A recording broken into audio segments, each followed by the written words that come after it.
Hello and welcome to EconVersations.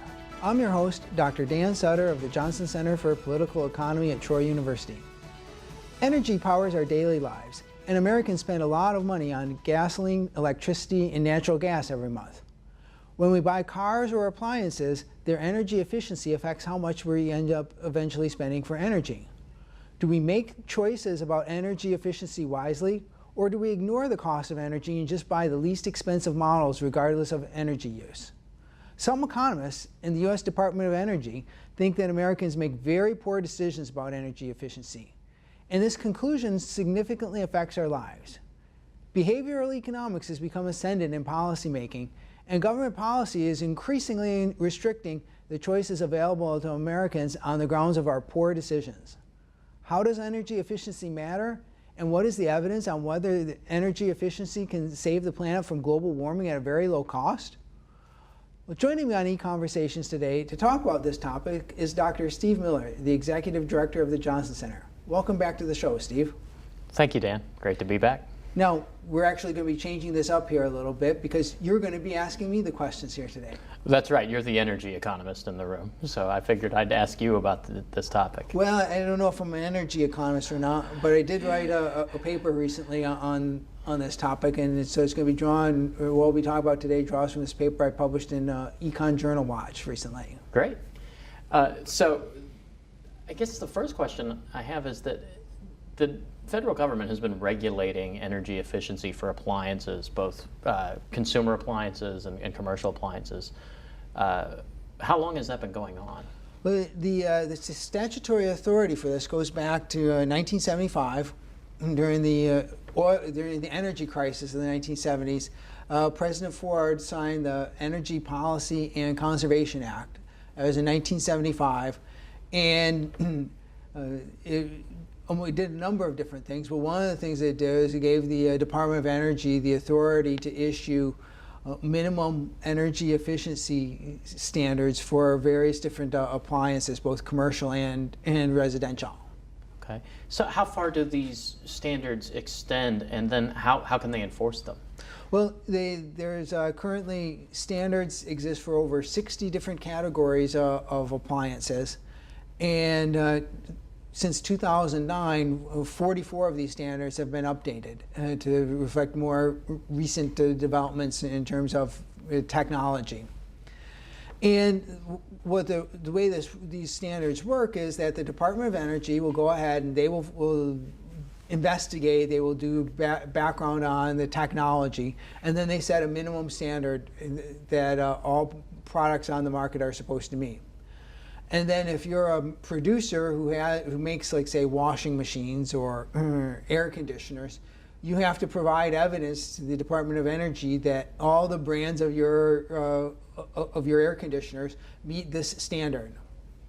If you don't provide that energy, then you're no longer going to be allowed to market the product in the United States. So you have to provide evidence, and then the Department of Energy generally accepts the evidence that companies provide on behalf of their products on face value, but they do have the authority to then go ahead and conduct their own testing on a product if they have some reason to think that it doesn't actually meet the standard. Okay. I mean, part of what's going on with energy efficient appliances is that they save the consumer money. How much money do Americans save by using these more efficient appliances? Well, that's a subject of some debate. Where the Department of Energy believes is it works out to that you're saving consumers about $320 a year for the average household, and based on the standards that are currently in place. And as I said, a number of these have been tightened over the last few years. As these tightened standards go into effect, then the Department of Energy estimates that over the period from 1987 to 2030, will end up saving Americans $2 trillion on energy costs. And this would just be savings of the amount of energy that you'd be spending every month to drive cars or power your air conditioners, washing machines, dishwashers, and so forth. That's a very large claimed number. I mean, that's as a percentage of GDP, if we want to talk about it in those terms, or as a percentage of consumer spending. It's very significant. it's not just about saving money, though. There's also kind of the thought that this is part of the fight against climate change, correct? It is. It is. So the two things are related. So the Department of Energy believes that there's a lot of money that could be saved from going ahead and investing in these more energy efficient technologies, and also doing things like building energy codes into building codes. But it's also related to the question of combating climate change or global warming. The McKinsey company a few years ago released a report that suggested that the U.S. economy overall could reduce our energy use 23% by adopting more energy efficient appliances and energy building codes and so forth. All of the different types of dimensions where we could invest in energy efficiency. And some engineering studies, a meta-analysis of engineering studies suggests that the savings could be as much as 60% of the energy that we use. Now, we can produce energy different ways, but many of the ways that we produce energy, particularly electricity, are going to be using fossil fuels, and thus creating greenhouse gases. So if we could use less electricity or less gasoline to power for the various uses that we have in society, that could be a way to reduce climate change. Are there estimates of how much this will impact the cost of climate change? Well, yeah, so definitely then, depending on to what extent we can use energy efficiency as part of a strategy of addressing climate change, can have a big impact. This is some numbers from a study that NERA Economic Consulting, a leading economic consulting company, performed in analyzing the President Obama's Clean Power Plan, the plan that was going to effectively restrict a lot of coal-fired power plants.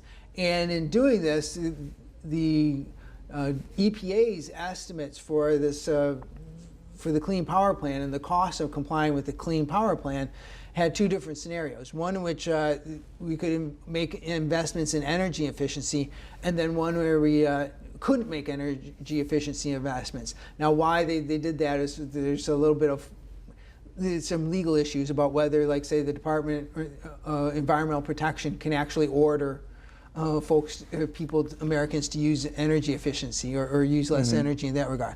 But the point of these numbers here is to show how much energy prices we're going to be changing in these two different scenarios. If we could use energy efficiency, then NERA Consulting estimates that the resale or the wholesale price of natural gas might only rise 2%. If we can't use energy efficiency, that price is going to rise 29%. So that's a huge difference in the amount of increase in natural gas, in the wholesale natural gas price. And the retail price of electricity would end up being almost 50% higher, 17% rise versus 12% rise. And so when you hear estimates, any estimate you hear of the cost of trying to deal with climate change depends importantly on whether we think that there are a lot of low-cost, low-hanging fruit available in terms of all these very low-cost things we could do to improve energy efficiency or not. Right.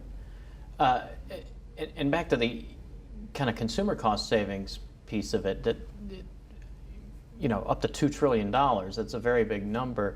If consumers are going to save so much money, why does the Department of Energy think that it needs to force people to buy more efficient appliances to save the money? Wouldn't people kind of naturally want to save money? Well, that's a good question, and we'll really get into this. There's a number of different arguments. One thing to note is that in most of these energy efficiency investments, they really are investments. You're looking at buying a car now, or buying a clothes washer, or clothes dryer, or a washing machine, or a dishwasher. You're making an upfront expenditure. And then the more energy efficient appliances naturally are going to be more expensive. So if you want to get a car that gets better fuel mileage, you'll have to pay more for that car.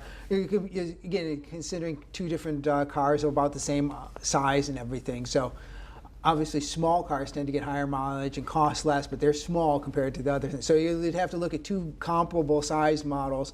And usually the more energy efficient item is going to cost more. So therefore, the question is whether you're going to get savings on the cost of operating that car or the air conditioner every month. And that then is going to depend on energy prices. Okay. So the prices matter.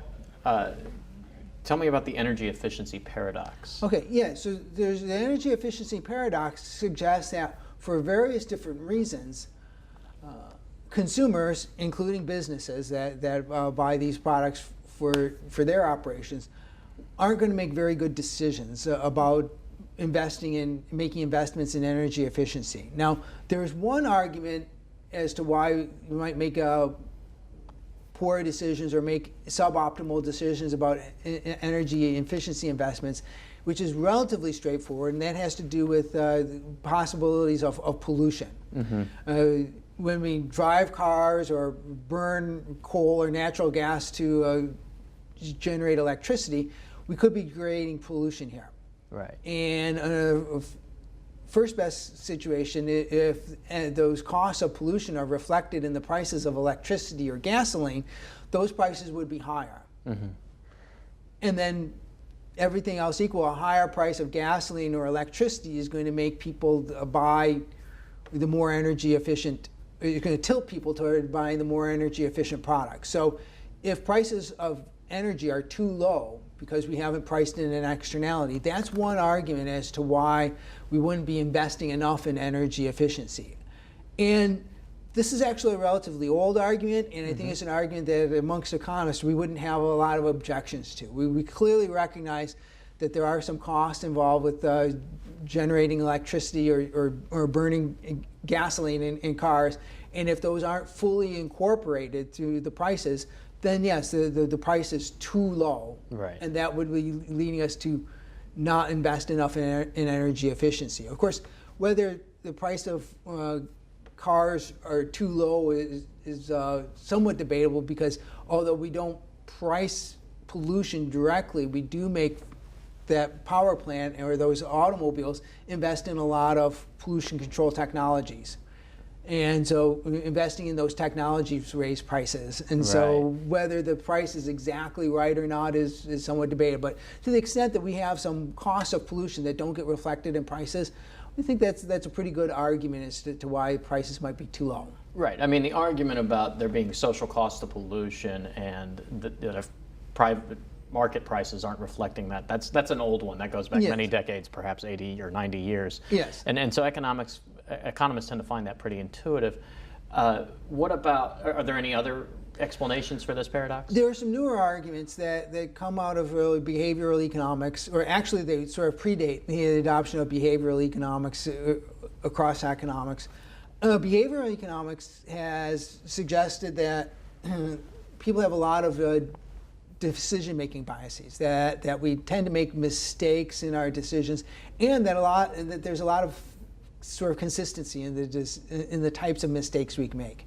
And so what's really innovative about behavioral economics is that they've offered enough detail on the types of mistakes that people make that you can conduct experiments that end up being replicable. And so you say, conduct this experiment and you'll see people making this type of mistake. And so then other researchers can go and conduct that same experiment and you see that people are making the same type of mistake. It's not new in any sense to suggest that people are less than perfect decision makers. We've always made mistakes. I think we all know from our own lives that we make mistakes.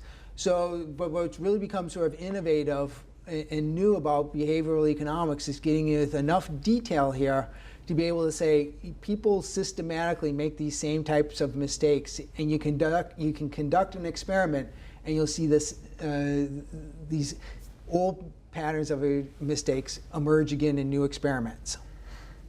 Is it also possible that people are maybe just skeptical about the claims of energy efficiency, and that maybe that's something that the regulators can address? Yeah. So now we get into the whole question of applying these behavioral claims in energy leads to something that's been dubbed the energy efficiency paradox. And it actually there were people writing about the energy efficiency paradox in economics going back. One of the very first papers on this was in 1979 by an economist named Jerry Hausman, a well-known economist. So this does go back before behavioral economics started coming into economics. But once behavioral economics started coming into economics, it actually sort of pointed to the energy paradox as sort of like evidence that people might be making bad decisions. And so for the behavioral explanation for the energy efficiency paradox would point to the fact that somehow people will focus on that upfront price of that more expensive dishwasher. And then somehow they forget the fact that, yes, every month I'll be saving some money. So they'll either ignore the cost savings, or they might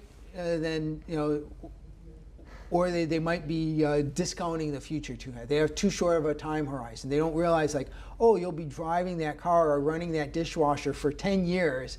And so 7, 8, 9 years from now, you would still be receiving some benefits if you were paying less on energy every month. And somehow we don't make that decision properly. We're myopic or too focused on the upfront expenditure, and we don't properly evaluate those future benefits.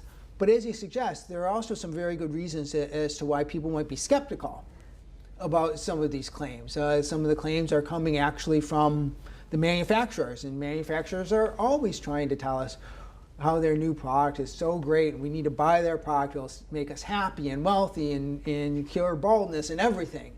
And as consumers, we receive these kinds of messages all the time, and we become most of us become a little thick-skinned, a little skeptical of such claims. And I think skepticism about claims about energy savings is perfectly natural.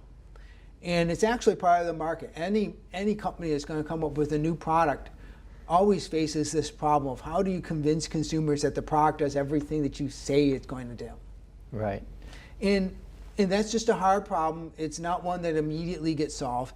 And yes, if you're an energy engineer, you might be upset at how slow people are to, how people don't take your message at face value and immediately switch to buying the more energy efficient product.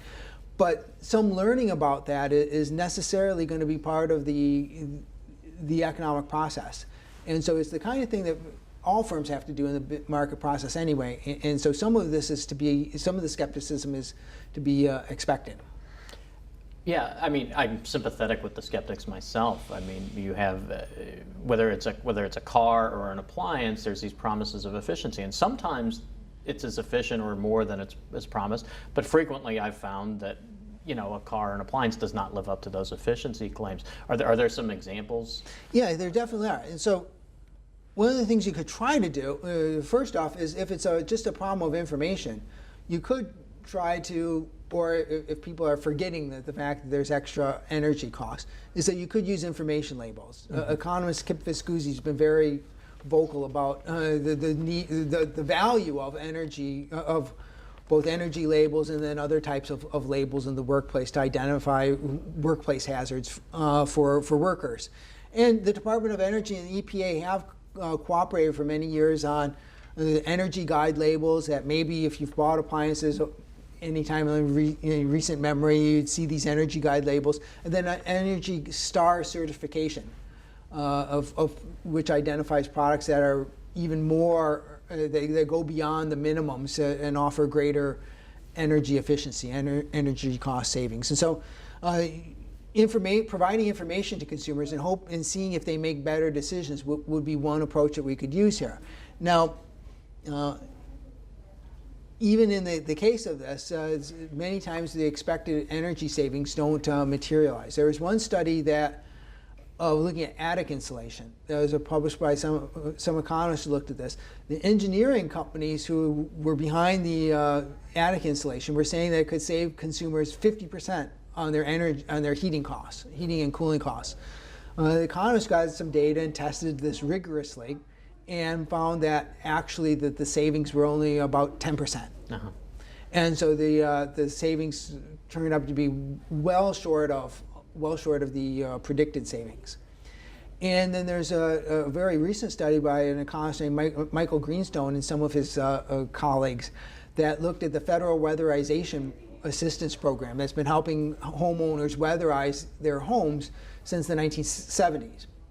Now, one of the problems with that program is that program intentionally or simply overlooks many of the costs involved in weatherizing. So for instance, you have to have people come into your home and do an inspection to be able to give you an estimate of how much it's going to cost. And then you have to have workers come in your home to actually do the weatherization.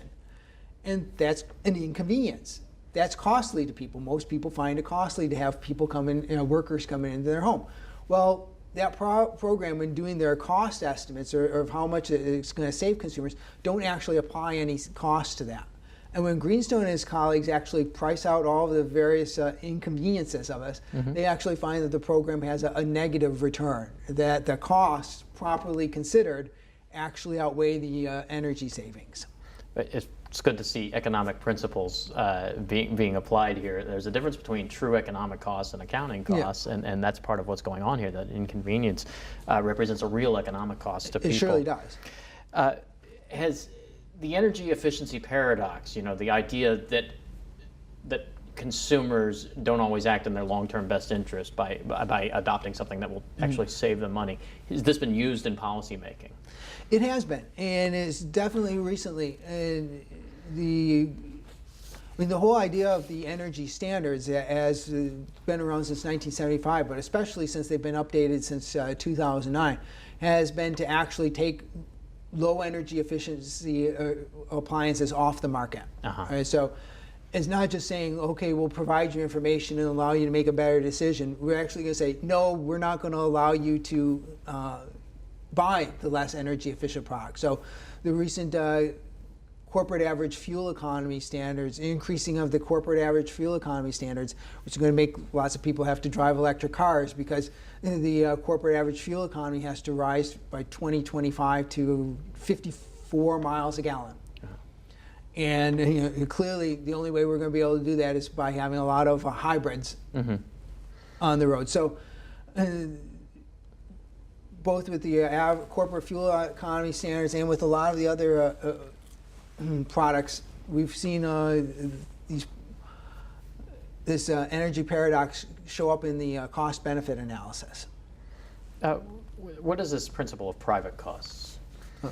Or private benefits, I mean. So private benefits are an important issue, and that's how these cost savings or these energy cost savings show up in regulation. Because if you're going to propose that you want to increase fuel efficiency, you'd have to look at not just how much energy that might be saved by adopting a more fuel efficient car or innovations on trucks, like these shields here that improve the mileage that trucks will get.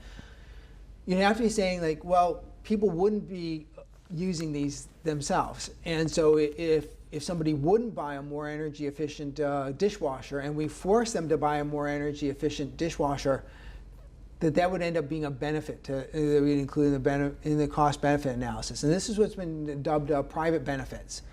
And so when people fail to buy an energy efficient appliance and then are forced to, the Department of Energy is now going to count this as a benefit. Okay, I may have misspoken then for a reason because I said private cost, because Dan, that sounds more like a cost to me than a benefit. If I no longer have the option to purchase the appliance or a product that I actually prefer, am I not worse off because of that? You could easily be, and especially if there are other factors, other performance characteristics that you care about with some of these products. It could be very important. So you could have you could have a clothes washer that's uses very little energy, but it might take a very long time to run. And so if you're concerned about how quickly you can get a cycle to run, then you might be willing to use more energy to have a shorter cycle. And particularly if you're a hotel and you have to have washers to wash all the towels and sheets in your hotel, I mean, you might care about how quickly loads of laundry get done and not just how much energy that gets used there. And so there could be lots of reasons why, say, a trucking company or a hotel might deliberately choose not to use the lowest energy cost model of product. But if they are no longer able to, then you would think, and traditionally, economists would say, well, you're actually imposing a cost on people. It's the Department of Energy, based on this behavioral economics, is now calling this, well, this is actually a benefit. You might think you're worse off, but we think you're better off. And so we'll count a lot of benefits here in this regulation. Well, I mean, but that's an interesting discussion because, again, part of the economic way of thinking is understanding that there are all these competing trade-offs going on. When you think about light bulbs, for example, you have fluorescent light, you have incandescent light, you have LED lights. They all have different costs and benefits, and depending on the circumstances of a consumer or a business, they're going to care about different things. They're going to care about efficiency, but they're going to care about lots of other aspects of the product. So that's a really good point. Yeah, but the private benefits are very prominent. And so this was estimates that were compiled by Sophie Miller, who's an economist at George Washington University. And she went through of all of these energy efficiency standard updates that have been done since 2007. She tallied up the benefits, and of the benefits, 88% of the benefits the Department of Energy is claiming on these all come from these private benefits. They're by far, almost all of the benefits are coming from this. So basically it's based on private benefits. The fact that they were forcing people to make investments that they wouldn't otherwise want to. These are the benefits of these regulations.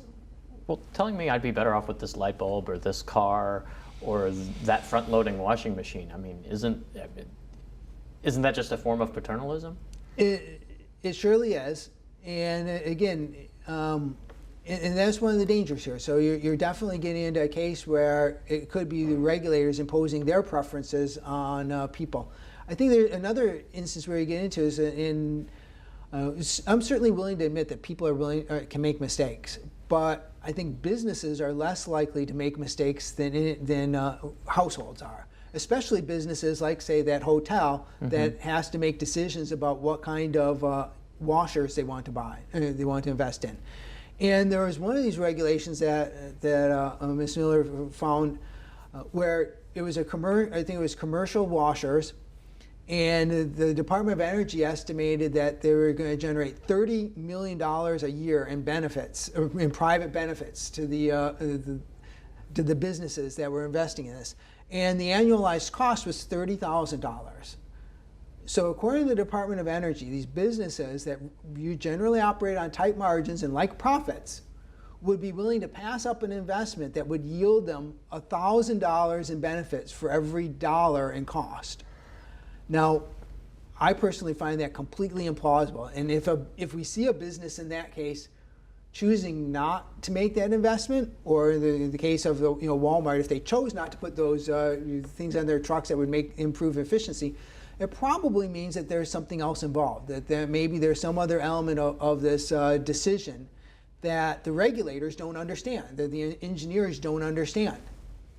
And I would think we really need to plan to defer to folks, especially commercial business, it could be hotels, trucking companies and so forth. I mean, to just say that, for instance, trucking companies are not going to make an optimal investment in the fuel economy of their trucks, or if they're passing up some opportunity to improve the fuel economy of their trucks, there's probably some offsetting benefit that they're getting from that. Right, because we know for a fact that shipping companies, trucking companies care a lot about fuel efficiency, and they care a lot of about their maintenance costs and everything else. And they really do operate on very slim margins too. It's just really hard to believe that they would be passing up these investments if they were such a good deal.